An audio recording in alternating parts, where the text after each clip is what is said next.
ดนางก็เลี้ยวกยมังกำก็เจอเล็กนาว่าดีเลยหันเงาอ๋อเจอเฮามวนจอมกันดีเนื้อเจอขอคมนายเอาออกเจอมามังกำไว้ปันเจอหักสิกว่าอยู่ที่ต่างไกลคนเมืองคนที่อันลับสิสองเตเย็นเจอโยอ๋อดังหักไปกินเจอปี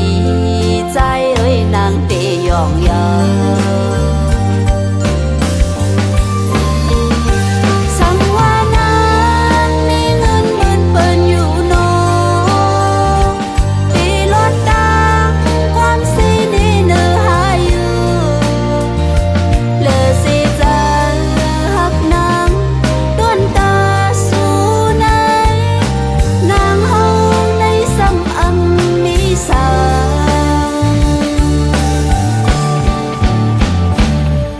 หักนา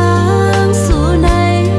หักเดก็เลยดังอายขาดยันมายามเดียวในยืนสีไว้ที่เนยใจเลือเสียใจหูนาง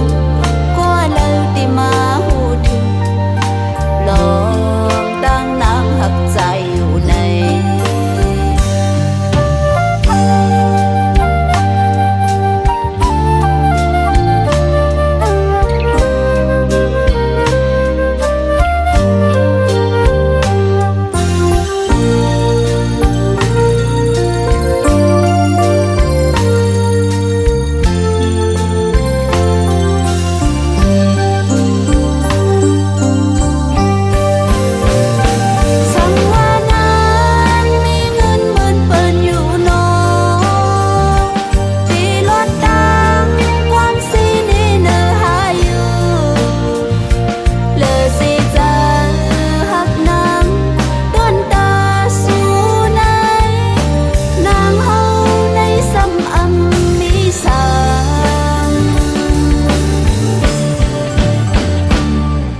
หักนา